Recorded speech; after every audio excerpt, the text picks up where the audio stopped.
Lang ko i-anunsyo sa inyo ha, ipahibalo sa inyo. Mura naman ko ni kining kung sa Bisaya pa ba, wa na mamao, wa na matunong, or di na mao. Ha? You know why? You know what? Kabayong budlat. In. Balik ko na to ang kalamidad nga nahitabo sa tuang tanan. Sa pulo sa Mindanao nga kundiin igo uta dinhi sa Davao del Sur. Kada na'y muhatag og mga hinabang or gikan sa pag declare ni Gov Kagas og under state of calamity na dayon ang atong probinsya. Kabalo mo anak kay ato gyud nang ibalik-balik aron makahibalo mo nga ing anak kaabtik ang pag-response sa atong gobyerno. Gipailalom dayon to sa state of calamity ang tibuok probinsya. 11 million kabalo mo anak para sa kay under state of calamity man ta 11 million na dayon ha ang gi-allocate nga gisabutan dito sa sangguniang panlalawigan. Maotoy gipamalit tanan mga panginahanglanon, tanang tabang alang sa atong mga bagwit ato nang gisulti. Diyan hantod karon padayon lang gihapon na wa pagyud ta mahuman diha sa atong operation tulong. Naay mga moabot yung mga tabang, dunay mga donors moabot gikan sa mga senador, gikan sa mga mayor, gikan sa mga gobernador, sa mga nagkandaiya mga lugar.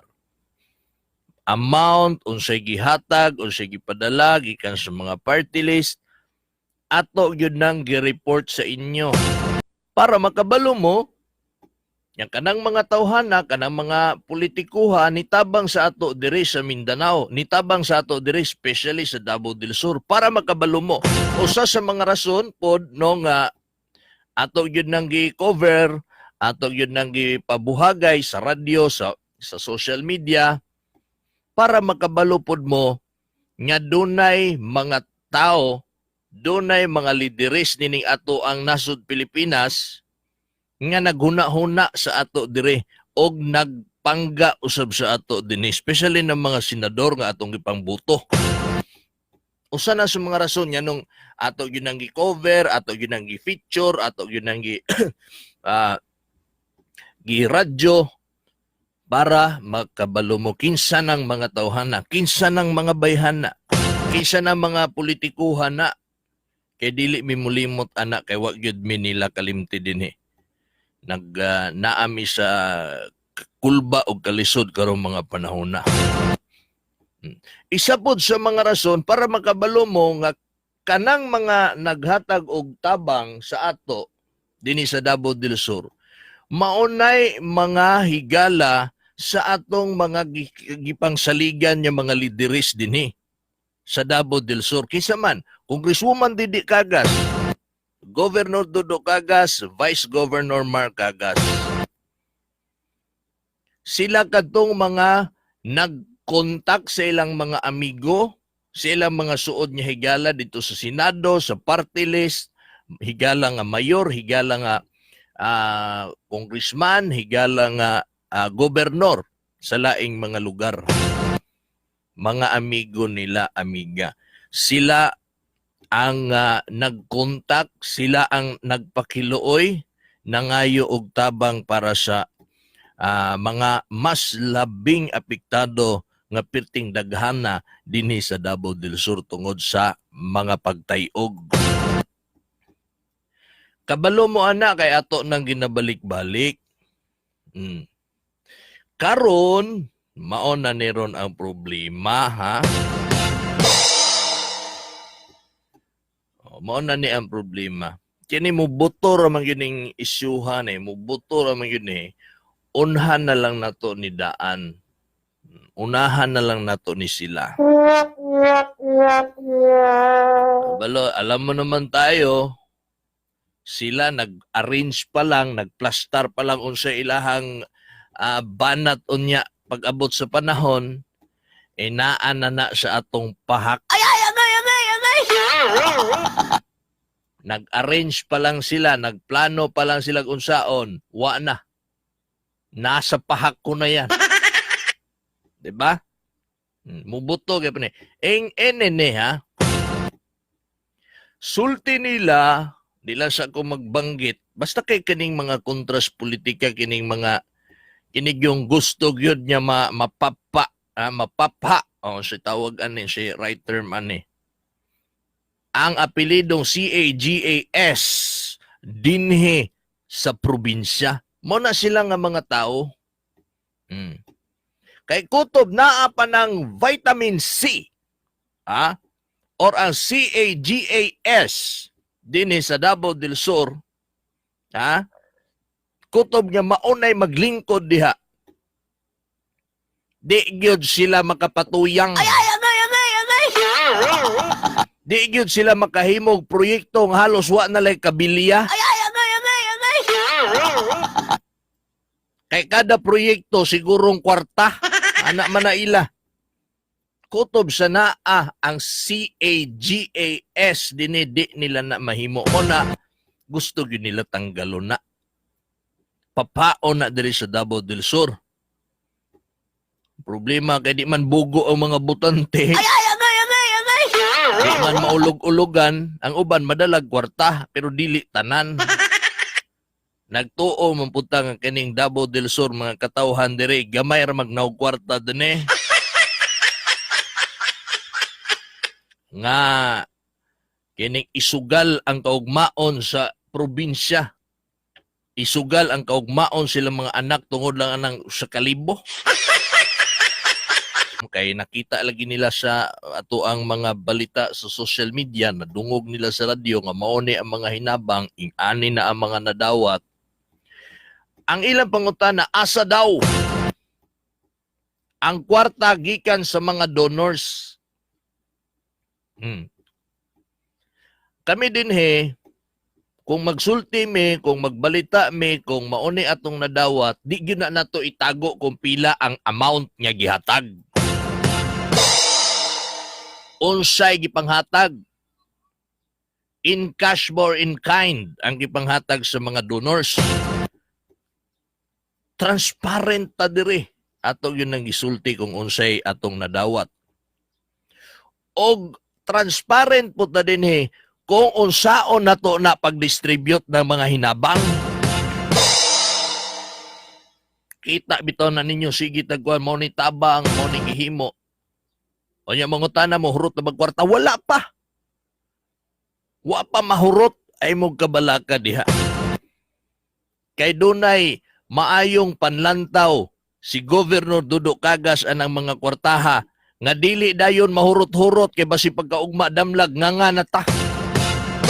Isa may looy mga bakwit. Basi nagtuo mo ang katumangan ng hatag. Yung mga donors muhatag na punto sila kausar at muhatag oy. Yung magpasagad ta gasto. Kung inote lang nato gobernador, bulto-bulto diretso hinatag ug pagkaugma damlag wala na. Nga asam ta mangayo. Di na to pangunahan, naay plano din siguro pamalit og mga materials pabahay. Kailangan hangtog kanus ana mamakwit.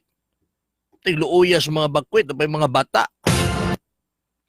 So may kailangan nila pabahay. O siguro pabahay ang gamitan din Onya karon sige pangutana. Dunay lungsod.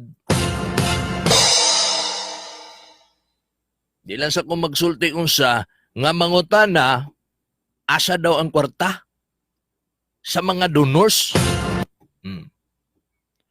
Wala lang mo kahibalo mga higala nga dunay lungsod nga dako na kaayog na dawat gikan sa mga donors, wa gyud nila na gibalita.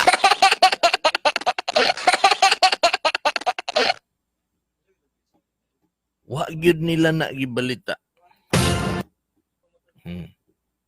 Pila ka milyon kay nasalanta man gyud sila. Oh. Wa gyud nila gibalita para siguro dili sila mapangitaan hain naman ang mga kwarta gikan sa mga donors nga wa man yung ipaybalo. Kung gidakuan manggaling sila, kung gidakuan manggaling mo sa kwarta nga nadawat sa Kapitolyo, mas dako ang nadawat anang lungsura na wa lang mo kabalo kay wa nila gipaybalo. Ha? Sila mo'y dapat pangutan-an, dili ang probinsya kung asa na ang kwarta sa mga donors. Ang probinsya gilangkuban sa usa ka syudad o siyam ka mga munisipalidad. Giatiman ang mga bakwit dinatanan. Maunay giatiman sa kwarta nga nadawat gikan sa mga donors. Pero ang dako nga nadawat anang munisipyuha, usa ka munisipyo lay giatiman. Wa gipahibalo kung pila ilang nadawat. Para dili makabalo ang mga tao, nga dako na day kay nadawat gikan sa mga donors, pila ka milyon na. Wa gipahibalo, wa gibalita na ilang mga bukador. Oh. Para dili questionon, dili pangitaon sa mga tao. Kung kinsa pa ng munisipyoha, kung kinsa pa ng lungsura, maunay mo boto pag-abot sa panahon niya mag-question. Yan ay nagsugod na sila question. Uy, kabaga ninyong mga naong, mangutana mo, questionon ninyo ang mga donor sa Kapitolyo. Nagka-transparent na to diri, kada adlaw mo na itong isgutan, operation tulong. Pero kamo diha lungsura mo, wa mo magsaba nga dako na kay mong nadawat diha gikan sa mga donors kay kamo may gisiguro. Ay. Kana lang siya. Oh may di ay kadako. Dili magsaba. Ang questionon ang nadawat daw sa province of Davao del Sur. Oh, come on.